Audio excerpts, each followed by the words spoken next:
Hey everyone, Lauren from A Girl in Her Wool here. So today we're doing another dye with me video. We're going to be doing things a little bit different in that I'm going to be illustrating some batch dyeing. So often when I do these dye with me videos, I dye one skein at a time.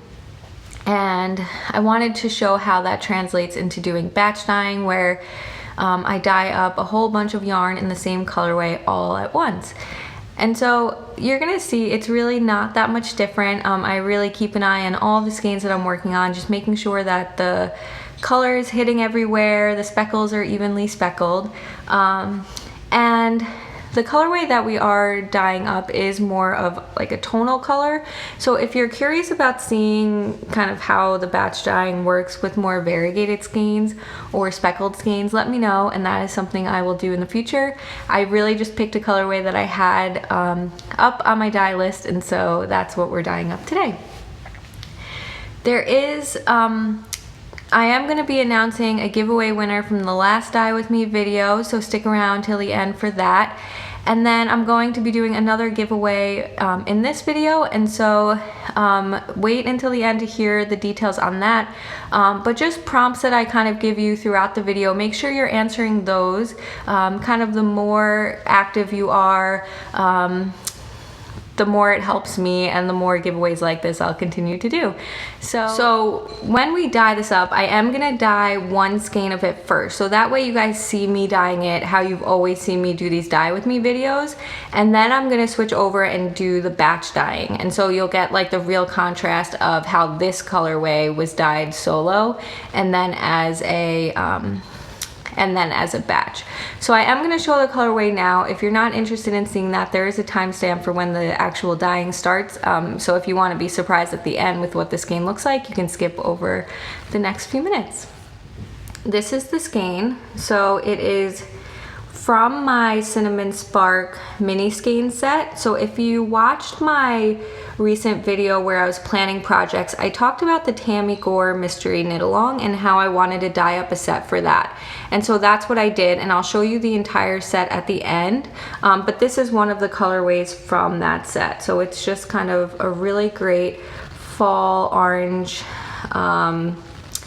type of color, like brown orange. It's always going to show up brighter on camera than it is, but that's what it is. So we're going to dye up this skein first, and this is actually my merino silk DK base, which is a 50-50 superwash merino silk blend, and so that also helps with the shininess, so you get a lot of like the silk giving a lot of shine to it.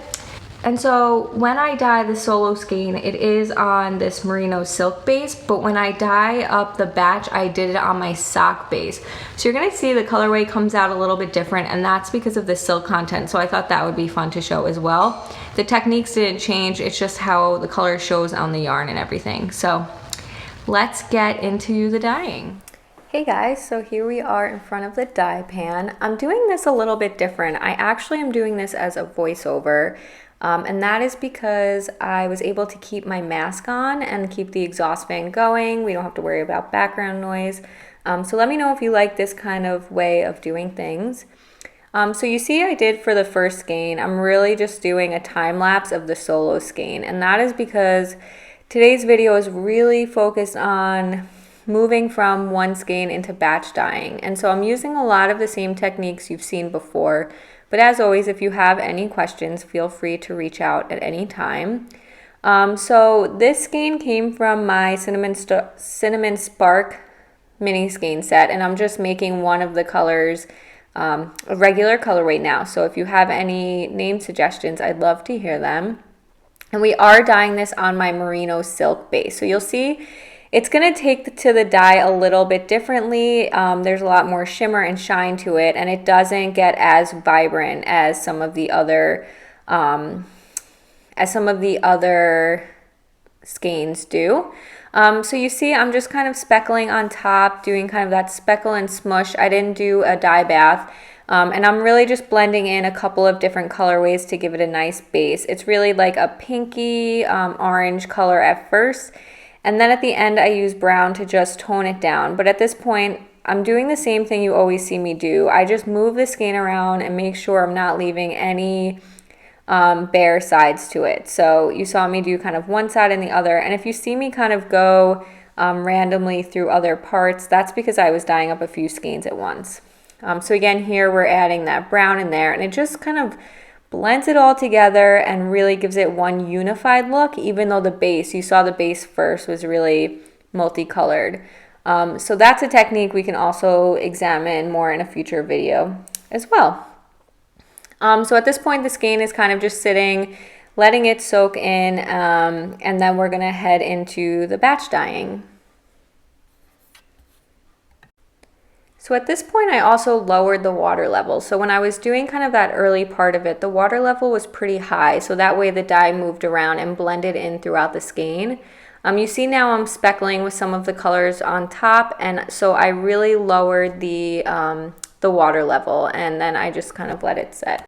So in the next clip, when I do the batch dyeing, I do the top layer. It looks just like this, and so I didn't record that. And then really what I'm going to show you guys in that bit is when you start moving the skeins around and how that varies. Because the first thing I really do is just lay them out flat and do a lot of similar things that you saw me do for this skein, which is why I wanted to show it. And then we can focus more on the things to look out for when you're batch dyeing.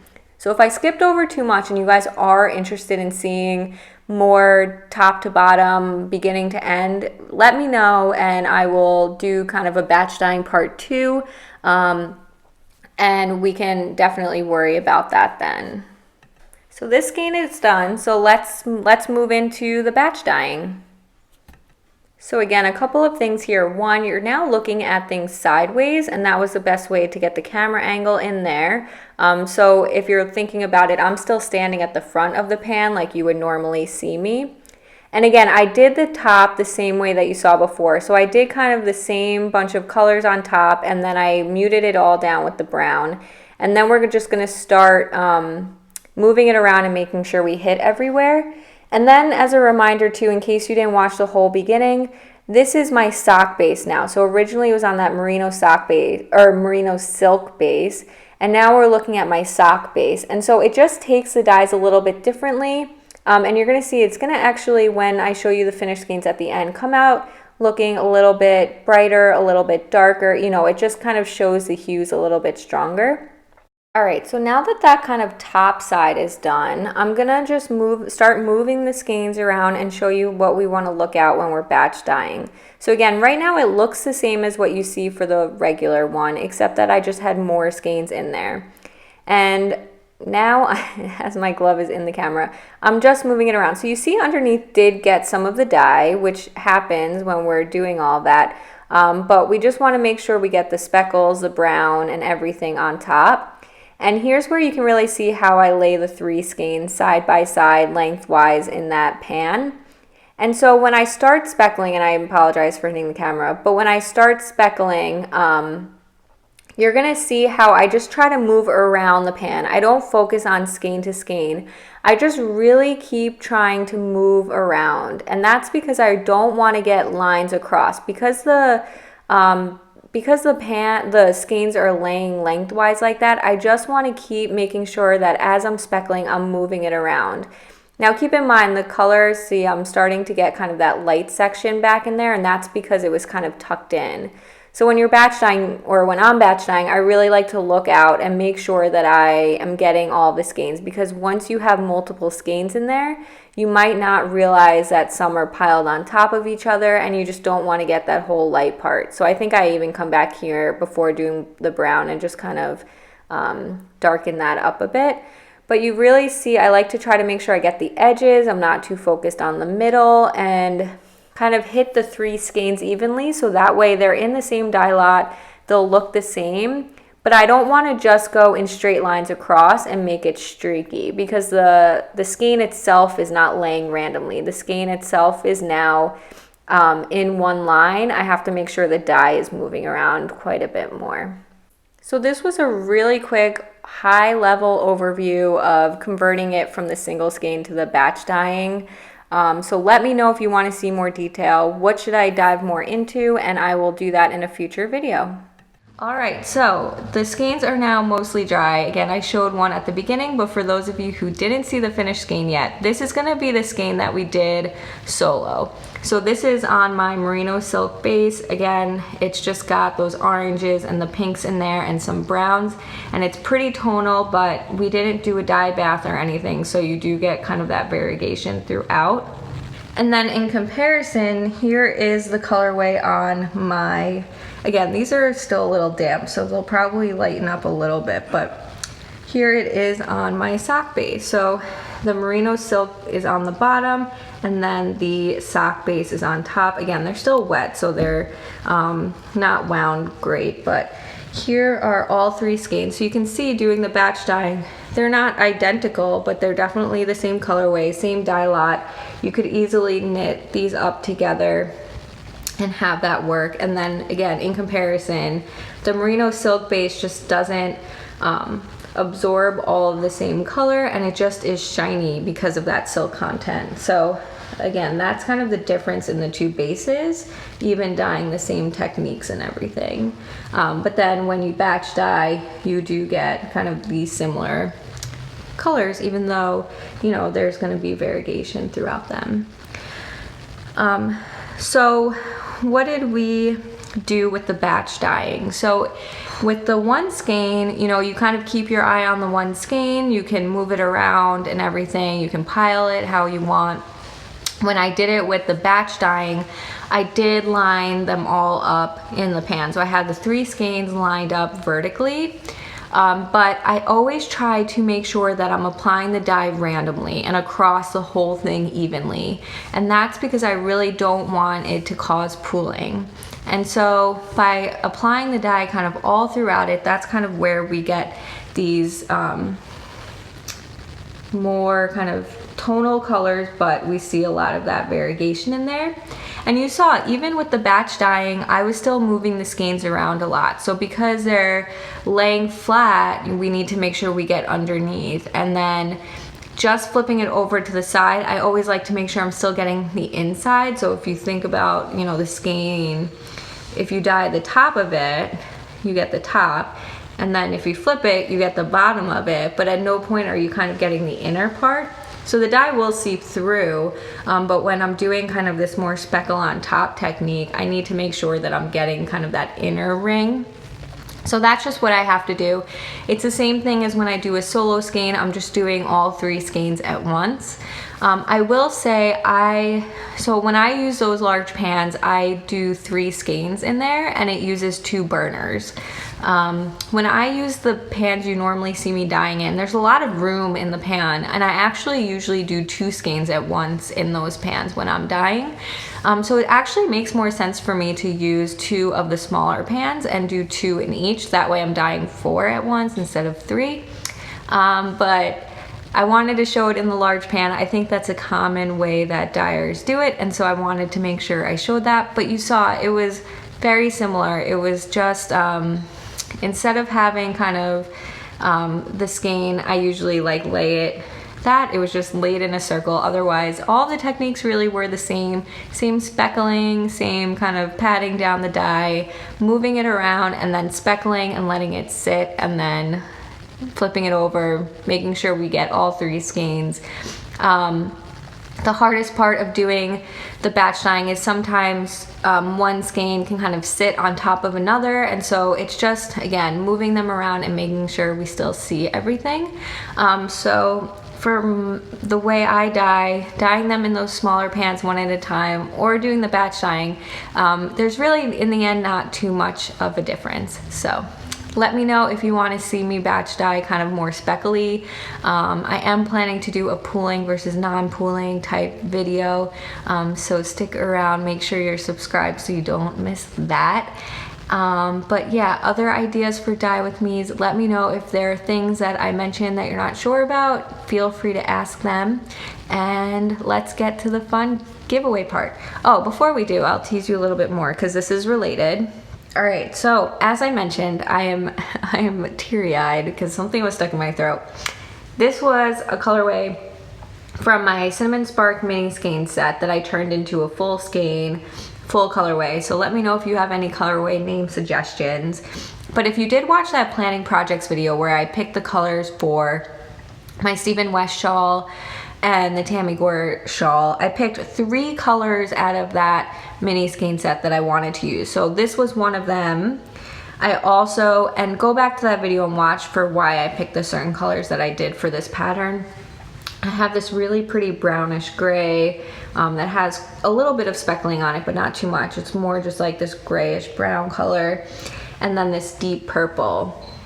And so all of these 3 skeins were the least speckled variegated skeins from that mini skein set. And so these are now all colorways that I will have available. So any colorway name suggestions, let me know. But then I also wanted to add a deeper tone of this one to the shawl. And again, for the reason why, go check out that video. And so I dyed that up as well. So these are gonna be the 4 colorways that I use in my Tammy Gore shawl. And on Friday, I'm gonna be doing a knitting project recap video, so check that out to see what it looks like. The Tammy Gore mystery knit along has been going on now. I think it's basically wrapping up, but that doesn't bother me. So these are the 4 colors that I'm going to use, and this color, I had a colorway called Rusty in the past, and this might be a new and improved version of that, or it might get its own name. So let me know what you think about all of these. Again, you're seeing a lot of that shimmer and shine of the silk coming through, which is just really pretty. So I'm going to be using this for my shawl.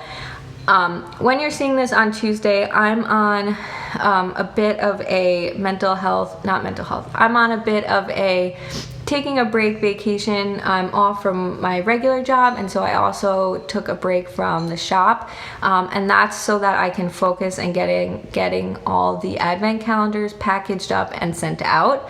So I won't be adding new listings. I'm not dyeing or shipping this week, so there is a note in my shop about that. The earliest orders are going to start shipping out at this point is next Monday, October 26th, which is when the November Yarn Clubs start shipping. So most likely any other orders are going to start shipping in the days after that. So I do plan to have these kits listed, but I also plan to have these colorways listed. You just will have to check them out next week, and you can follow me on Instagram. Make sure you do, so you know when these go up. And so that is that. So now let's get into the giveaway. So I did do a giveaway on my Stephen West Mystery Knit Along Kit Dye With Me 2 weeks ago, and the people who commented on that video were entered into a giveaway. Those people were entered to win $10 off a purchase in my Etsy shop. So my Etsy shop is called A Girl and Her Wool. You can get there in the links below, or by going to Etsy and searching, or go to agirlandherwool.com. And so the winner of the giveaway was Donna Hurley. So Donna, please, you can either email me at agirlandherwool@gmail.com or send me a message on Instagram. I'm at agirlandherwool there, whichever you prefer, with your contact information, so that way I can, or I don't need your contact information, just message me to let me know you heard this, and I will send you the coupon code. And so if I don't hear back by the time I film my next Dye With Me video, I will repick a winner. I'm not going to reply to the comment or anything. I really want people watching to be the winners. So if I don't hear back from you by the time I record my next video, which is about 2 weeks from now, I will be picking another winner. And so for today's giveaway, you are going to win one of these skeins, one of these 3 skeins, well, one of these 4 colorways. You pick the colorway and then also the base, and I'll let you pick any base that I have in my shop. So comment below with which one you would want to win, as well as some of the other prompts I've provided throughout this video, and those comments will be entered into a giveaway that I will also announce in my next Dye With Me video, which will be 2 weeks from today. So Nacho's now here, but I don't want him near the yarn. So that is that. I hope you guys have a great week, and I will talk to you guys Friday and in the comments. So thank you for watching, and I will talk to you soon. Bye.